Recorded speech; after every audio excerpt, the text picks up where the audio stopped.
Thanks, guys, for setting the time aside to chat with TheWrap today. I'm Benjamin Lindsay, our senior news editor here, and you, of course, have this show coming up at the Wiltern. This is coming off a pretty expansive summer tour for you guys. I believe the pre-sale for the tour was just after the WGA strike started, so this must have been a good time to kind of be finding other outlets for your work during the strike. What has that experience been like this summer to kind of hit the road and bring your stuff to the people?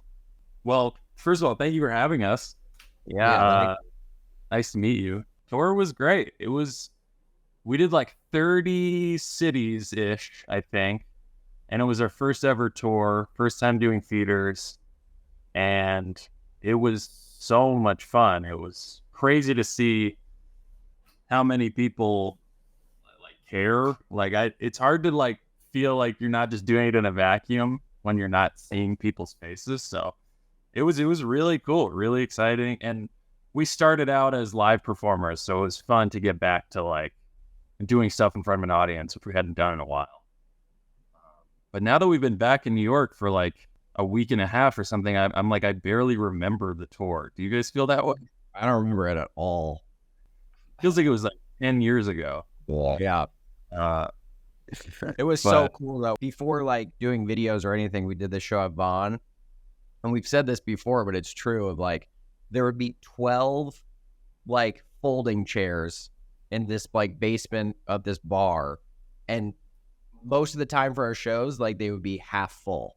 So to do this tour in 1,000-seat theaters was truly crazy every single night. Also, just for us, it's honestly kind of a big pillar of our friendship. It's that's how we really got to know each other, is by just doing a million shows together. So it really did feel like going back to college or right after college, when we were just first starting to figure out what we like to do and how to make each other laugh. And 90% of our show is just trying to make each other laugh on stage. Yeah. I do want to take it back to kind of the beginning for you guys. I know that you all met while you were at NYU, and you mentioned how important it is to make each other laugh, and obviously you're fans of each other's work in the beginning there.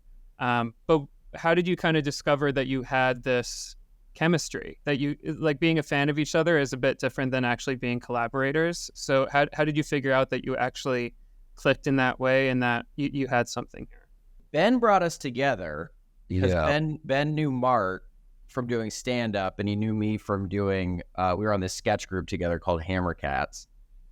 And you guys started this stand-up show that was kind of sketchy, and you guys needed a third person. It was called Please Don't Destroy My Farm.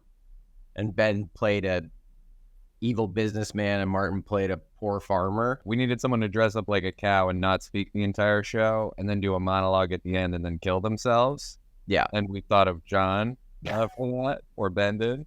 And then it was a while where that was the show, where John did not speak and then shot himself at the very end. I put my foot down and demanded to speak. Yeah. And it was a big debate. Yeah. But as our first step as collaborators, we decided that I could talk and we could start doing sketches, and it kind of just flowed from there. The stand-up show was so, Please Don't Destroy My Farm was so high concept, and really at the heart of it, it was clear that we wanted to do sketches. So then after we dropped the stand-up show, we just started doing sketches. That whole time we were doing that, we were just hanging out every day. Just learning about comedy and developing a taste together at the same time, doing the same shows. What was the learning curve, I guess, to kind of distilling that live show energy into doing the short form videos that really kicked off during the pandemic? I feel like you three must have been bringing each other such camaraderie, but then also finding an outlet in a time when everything was kind of up in the air. Did it just kind of start out of necessity to distill it into short form, or what was that process like? Totally. I think before John mentioned that show at Vaughn, we were doing that every week, and we would do 6 new sketches a week on that show. So we had a lot of creative energy, and then all of a sudden that show stopped happening because of COVID, and I think we just like wanted to do something else, and the videos felt like more of an outlet than anything. We made some longer, like 5-minute-ish videos, like when we first started performing, but it wasn't until the pandemic that we started doing like 1 minute, like shot on an iPhone, quick premise with a bunch of jokes type of videos. And I think that was very much born out of like the resources that we had on hand and how we could just keep something going while we were stuck in our homes. Is there anything from that time or in the years since that was a super off the wall idea and it surprised you when it actually clicked, when it went viral, or when it just kind of resonated with audiences? What's something that you were taken by surprise by?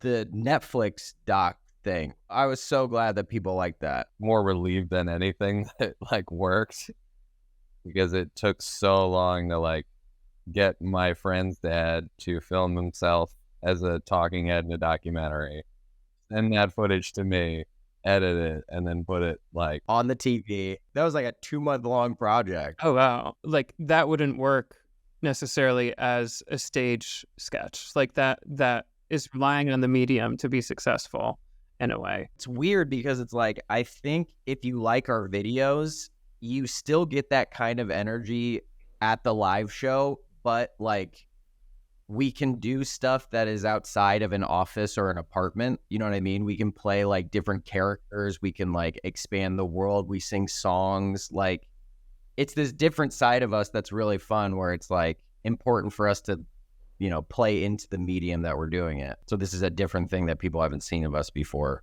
You're still getting used to the fact that you're having 1,000 people in your audience.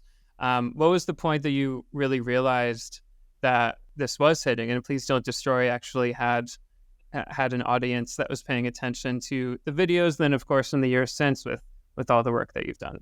For me, it was a little bit like right coming out of the pandemic. That was like the starkest difference. When we went back to performing live, we were able to like sell out 2 shows in one night at Union Hall, which is also like a tiny venue, but in Brooklyn. But it's, for us, that was like the dream. So it was like, oh my God, people kind of care. One of our videos during the pandemic was this vaccine thing. People started like yelling "Doom Breaka" at me on the street. That felt weird. But you knew that it was it was connecting in one way or another. The more people yelling at me on the street, the better. And Doom Breaka is arguably better than like Sad Virgin. Yeah, that happens a lot too. Yep. So for the most people on the street, they don't know, and they just see a random guy yelling at me, "Sad Virgin," and you need to be like, yes, thank you. Yeah, it is like, me. oh. You're building up this audience over the years. Obviously, you have the viral videos, you have the live show platform.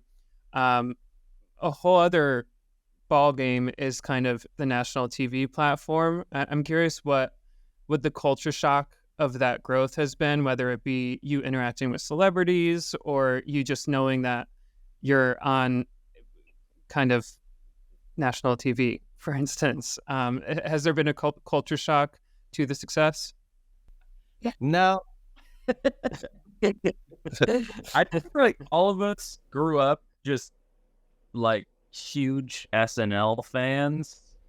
So just honestly, the like checking in at 30 Rock and like taking the elevator and looking at the floor and seeing like the Peacock logo, it's like that kind of thing still feels like a little bit like magical. But honestly, once we were there working, it was kind of like you don't have time to think about anything.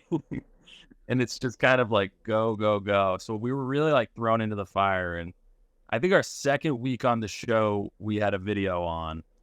And then from there, it was just like kind of off to the races. But it's still crazy. Like I still like pinch myself that we're working there for sure. No doubt. Have you had a memorable encounter with one of the hosts in your time there that, I don't know, maybe clicked into place like, oh, we're like operating at a different level now? It's always really cool when a host wants to work with us if they've seen our stuff that come to us. Hey, I would love to do one of the videos. Paul Rudd was really cool. It was that sort of deal of like he came in wanting to do something and we wrote something for him. And then everyone got COVID and that show got canceled. But we did it a couple months later anyway. Like him in Wet Hot American Summer is like one of, I think, funniest performances ever, probably for me.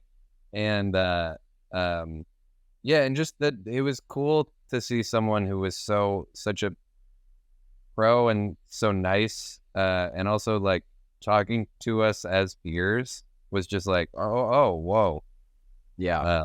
Pitching ideas and stuff. Yeah. I think the craziest feeling for me was definitely, because it was so early on, was Taylor Swift. Pitching her the idea for Preset Virgins was like the most insane thing. It's like a dream that I would have. Like, yeah, and then Taylor Swift was there, and like the bit was like, we're virgins, and she was amazing. Definitely a pinch me moment. Yeah. Yeah. Have you been out to see the Eras tour? We were doing competing huge tours. Yeah. So we didn't get a Right. chance to see that. Right. I'm sure that you were pulling from her fan base quite a bit. Yeah. I think they had an equal impact on the economy. That's what I heard. I read that. Oh no, I wrote that. Very nice, very nice. Well, I did want to ask you, just in terms of this meteoric rise over the last few years, obviously the work speaks for itself. But you go online and you see chatter of some of your backgrounds. You have industry connections. There's folks talking about Nepo babies is all the rage lately. I just wanted to give you the platform to kind of share your thoughts on people who might try to diminish the success of the last few years to the fact that you have connections to Saturday Night Live. Do you have any response to that? The thing is, we get it. Like, we're so lucky to have those connections. So, like, there was never a moment where I was like, fuck, man. I know, like, how hard we work on stuff, but I also get the conversation of, like, having connections is a huge leg up in this industry. So I feel really lucky, get the conversation, and we just keep going. I feel the same way. Like, I hope the work is good enough and what we're doing is like fresh enough that there's a place for it. But, you know, obviously we acknowledge that beyond even like connections or whatever, we have crazy privilege of being straight white guys from NYU. So, you know. Yeah, I agree with these guys. I feel like it's really cool that they like that they acknowledge it and are like, yeah, like I get how that's frustrating for people who have like no access to like anything, and like we have had such privileges, but I also can say from firsthand experience that these dudes work crazy hard and hold themselves to a super high standard and like don't take it lightly. So Thank you for sharing your thoughts on that. I did want to get to that in our conversation here. And looking ahead, I know that we can't speak to specifics for the obvious reasons of the industry, but you are kind of looking ahead to projects outside of Saturday Night Live, outside of the viral sketch videos. So what is your working relationship like on long form projects, and how does it possibly differ from what we know you for with the live stage sketch comedy and more of the short form stuff? Do you find that you're bringing new things to the table? yeah, we're working on a few movies and pilots with some of the guys from the AMPTP, which is fun. Yeah, we're with big. Saplops, Sarandos. Yeah, old buds of yours, I'm sure. No, honestly, it goes without saying, but we are WJ and SAG and support the strikes 100%. Hope that like a fair deal is reached soon. And for now, we're just like focusing on the stuff that we can do, which is live performance and seeing people directly, doing stuff independently. And yeah, for now, we're just kind of focusing on what we're able to do. Yeah, it was weird. We had this tour like in place before the strike, and I feel like really lucky that it was already happening, because it's such a weird, crazy historical moment that I don't know if we would have gotten out there. So this kind of like forced our hand to do it. We just feel like lucky that we had it already in the books because it's been so like rewarding. Yeah, the timing on my end of things as a journalist, the timing does raise the question of chicken or the egg. Like, what was the tour first or the strike first? But the timing's almost too perfect that it had to have been a coincidence. We were supposed to announce the first date the day that the strike happened. Yeah. Like, we were gonna do a date in Seattle, like see how we could, how big a venue we could play, and we had to like push it. Yeah. Then we were like, this feels like the wrong time to be like, Yeah. we're going on tour. Yeah, fair enough. Well, with the strike of it all, obviously you three are WGA, you support and stand with the union. What do you think of some of these developments over the last few weeks with production waivers and promotional waivers? I know your SNL co-star Bowen Yang was just in TIFF for Dick's the Musical, which I was really excited about. That happened because of a waiver. What do you think of kind of these new ways of accommodating artists in such a trying time? It's weird. Bowen was put in jail for promoting the. I know you're pointing fingers, Scab. I see it. Yeah. Yeah. I think the waivers, like I've seen it get flack, but I feel like it brings attention to like companies that are willing to work with the artists and give them what they want. Like, to me, it's like a fuck you to the streamers that aren't like providing these things that are like easy enough for an independent production company to give them and work with them. So I don't know. I kind of like it. I'm pretty trusting of like our unions that they would not be doing this if it was like just like if it was gonna hurt them. So I don't know. I think if these companies are willing to like work with what we want, that's good. Ben, tell us the right answer. Tell you the right answer. Yeah. Well, I can say with confidence that it is the directive of the union that this is actually, those waivers are beneficial to the cause. So if you stand with the union, I think that it's safe to say that you're correct in agreeing with the waivers. How's that right, dude? Yeah, dude. That's awesome. Looking into the crystal ball for you three, what do you hope to see in the coming days, weeks, ideally not months, but potentially months? What do you hope to see to kind of find the resolution here? All the legacy media companies feel like, I don't know, like I don't understand how that they can sustain this much longer. And I think the whole like AMTPT, Close enough. I just think that they have to come back to the table and propose like a real counter. Yeah, I will also say I think there's a lot of people a lot more educated about this stuff than probably us. Yeah. Truly, we just stand in solidarity with our unions, and we want them to get a fair deal.